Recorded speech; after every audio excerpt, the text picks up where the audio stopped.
ప్రతి ఆడబిడ్డ బస్సు ఎక్కి రాష్ట్రంలో ఏ ప్రాంతానికి పోవాలన్నా స్వేచ్ఛగా వెళ్లే అధికారం మీకు ఇచ్చామని మీ అందరికీ విజ్ఞప్తి చేస్తున్నారు. దసరా రోజున ఆటో డ్రైవర్లందరికీ వాహన మిత్ర కింద సంవత్సరానికి 15,000 రూపాయలు ఆర్థిక సహాయం చేస్తామని అనౌన్స్ చేస్తున్నాను.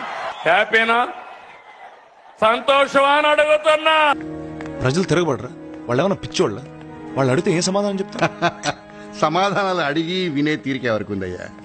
వాడు కష్టపడి పనిచేసి చికెన్ బిర్యానీ తెచ్చుకుంటాడు.